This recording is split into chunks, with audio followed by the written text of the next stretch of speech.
Welcome to Cracking Cancer, where we tackle the tough questions about cancer with real patients and world experts. Our mission is to empower the cancer community through education, bring transparency to the oncology system, and drive funding for critical cancer research.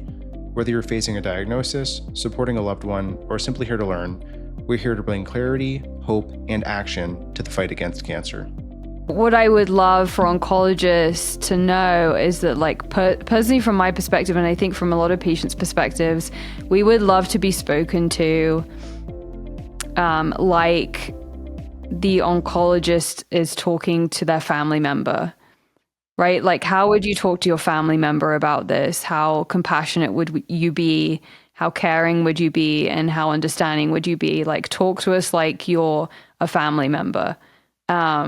And that's what I really ask of oncologists, because I think, you live this world far more than I do, but I think you can almost be a little bit removed because you do see so many patients and you don't want to get too emotionally involved in every single case, to the extreme. But, and I'm sure there's a fine line there of being too involved versus not, and being too removed, right? But just some level of emotional intelligence and kind of talking to us like you're a part of the family. And how would you treat us if that was the case? Well, I think speaking to building that initial relationship, that first visit is where a lot of that is laid down.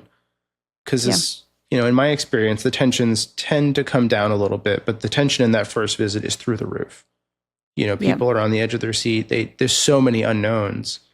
So I think if there's one visit where you should really expect that level of care from your provider, that level of emotional care, it's that first visit. And if you're not getting it, then you should have some red flags raised.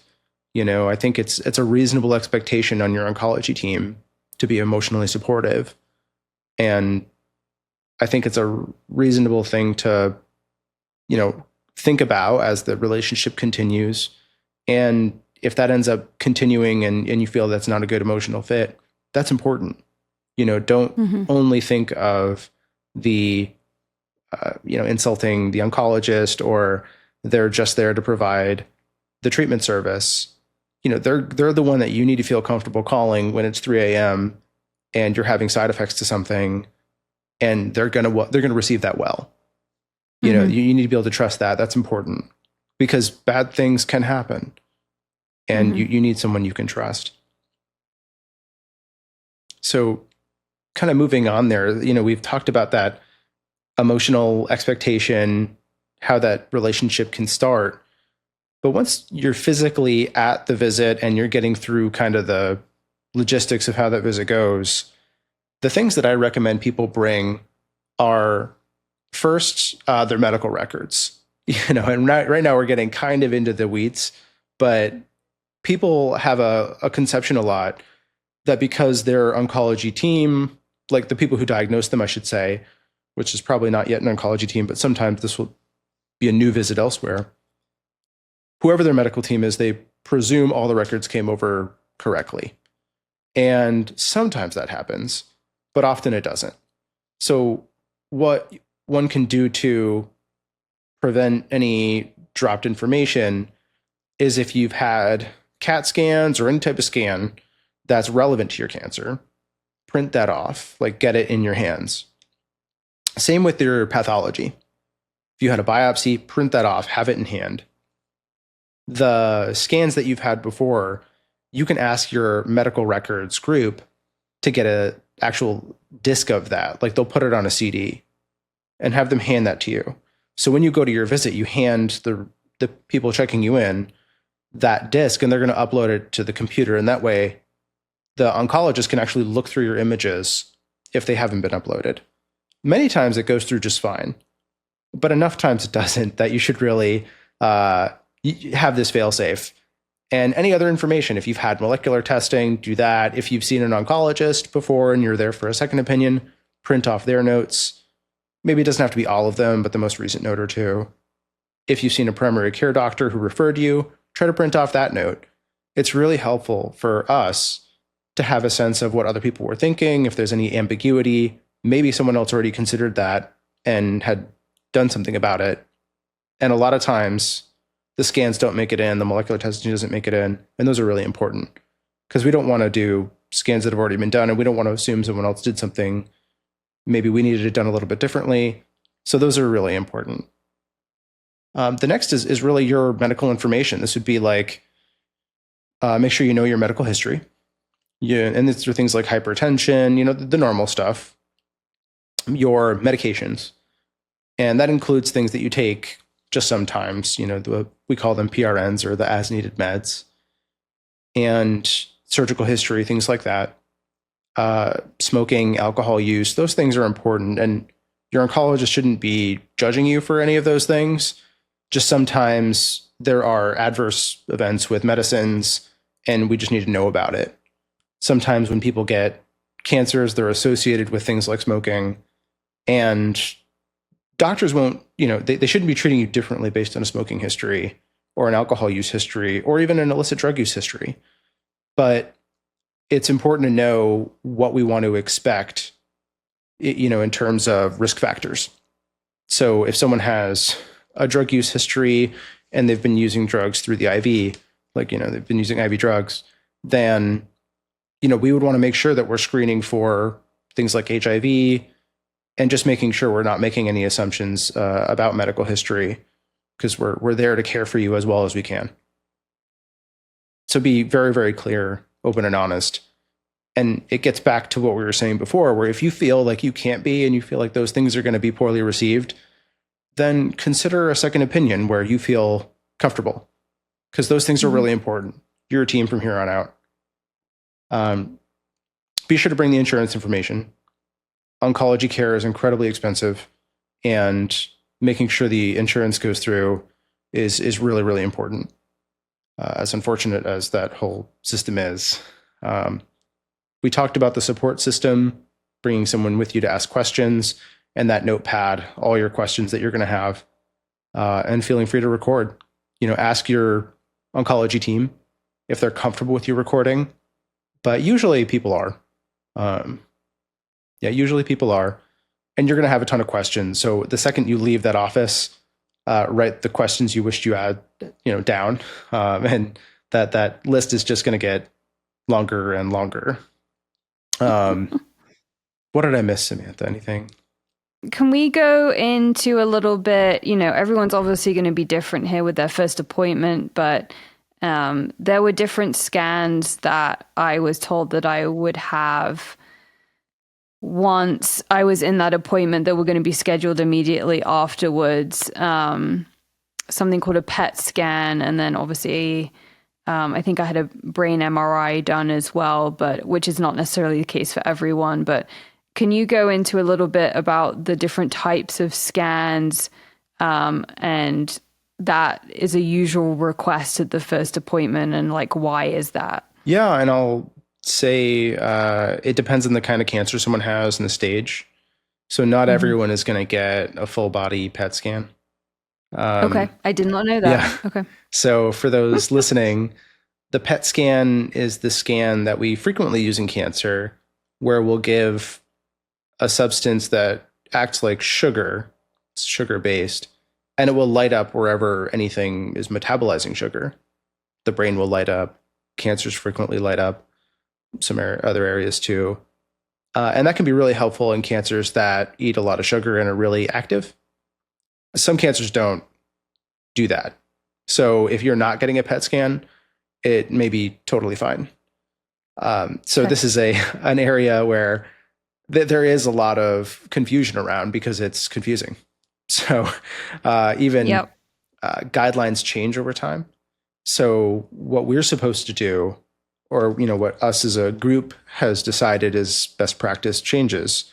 So one person might get a PET scan, another person might get a regular CAT scan with contrast, and those are both fine. So it really depends on what the standard of care is for the stage of disease, which type of cancer you have. Liquid cancers are very different than solid tumors. So it is clear as mud.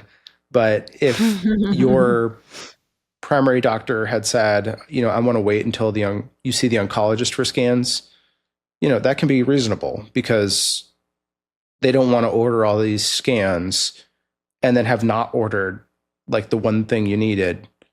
And then the oncologist is like, no, I actually needed, a pelvic MRI. And you're like, well, okay. So it's tough. That's an area where I would expect some frustration in the beginning about while all of this stuff comes together. And I'll say a lot of times that's the outcome of the first visit, is saying, here is the other information we need to gather before we can make a plan. Right. So any other things before I go into kind of the stuff that we're going to do as oncologists? Nope. Okay. So in order to kind of come up with that plan, a lot of times we'll start by, everyone has their different practice styles. A lot of times I'll jump ahead and talk about the diagnosis, because that's what I think a lot of people really want to know right away is, do I have what they said I have? So, I'll go through what that diagnosis means, clarify definitions, because there are a lot of different terms in oncology. Some are important for treatment decisions and some are really just descriptors. And it's really hard to know what to latch on to. So we would go through that. And then I would go through all the history up to that point. This is things like not only your past medical history, which is important, but, if you had this lingering cough for 3 years and then they saw a little thing and, we'll go through all that versus, another history might be, I had an infection a month ago. It didn't clear up with antibiotics. And then last week, it looks like there's a lung mass. And those tell me a little bit about the suspected biology. And getting that history can be really important. With that comes family history. I'll say in lung cancer is not as common that we would have family syndromes, but, cancers can run in families for sure. And they're not always associated with a genetic disorder. There are clear genetic disorders that run in families, like Li-Fraumeni syndrome, Lynch syndromes, things like that.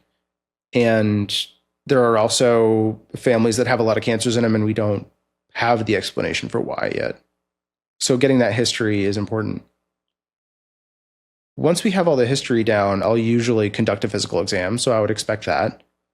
And that's going to include, listening to your heart and lungs, making sure we've evaluated any bones that might be tender, checking for swelling, those kinds of things. Probably pretty similar to what your primary care physician exams would have been like. And then anything that might be specific to your cancer. If I'm worried about brain mets, I might lean more into a nervous system evaluation. If that's not a concern, maybe we won't do all of that. So it'll be tailored to you most likely. And it also depends on how much imaging we have. If I have imaging and it shows a specific concern for an area, I'll probably work that up a little bit more to make sure there aren't symptoms that are subtle. And we would want to act on that more quickly. Once I have all that information down, and if we have laboratory tests and things like that, we want to outline whatever plan, we have together. And that's gonna depend on the formal diagnosis, which is going to include the stage, exactly the kind of cancer, and that would include mutations and other things that are going to affect our treatment decisions.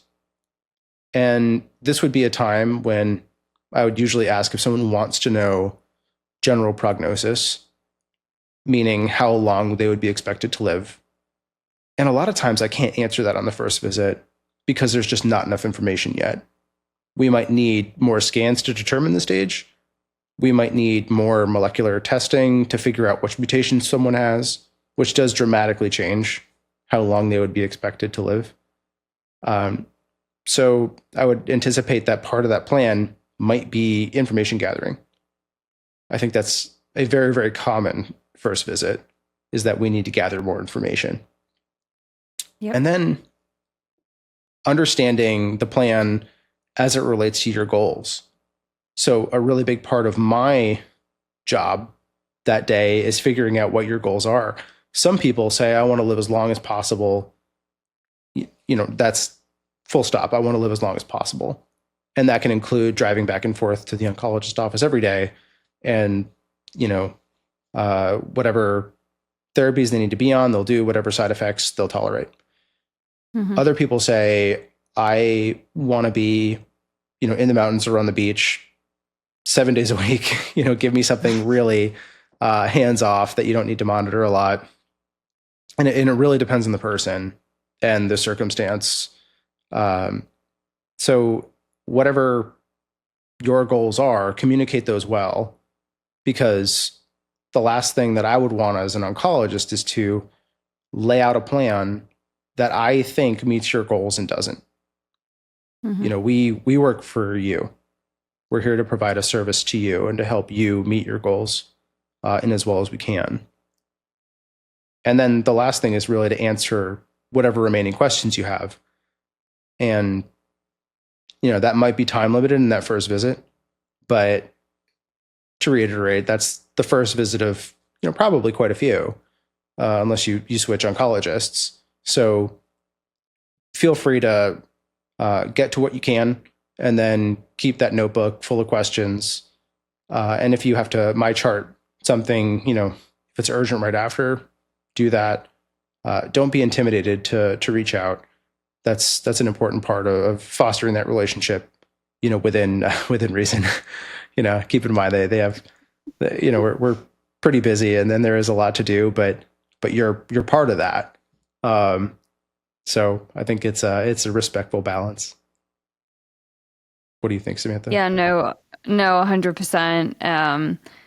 And for me personally, I think I left more confused than complete in terms of having all the information, but that was more so because specifically for my cancer, mutations was such a big component of, like, we need to find out what you have or if you have something in order to proceed. And so leaving that appointment, I think I had more unknowns, because it's just like, okay, well, what mutation do I have? And when are we doing this testing? And how long is it going to take? And I need to get treatment now, but you can't because we're trying to figure out what mutations I have. And so there was a lot of there was so many more steps for me after my appointment to get done.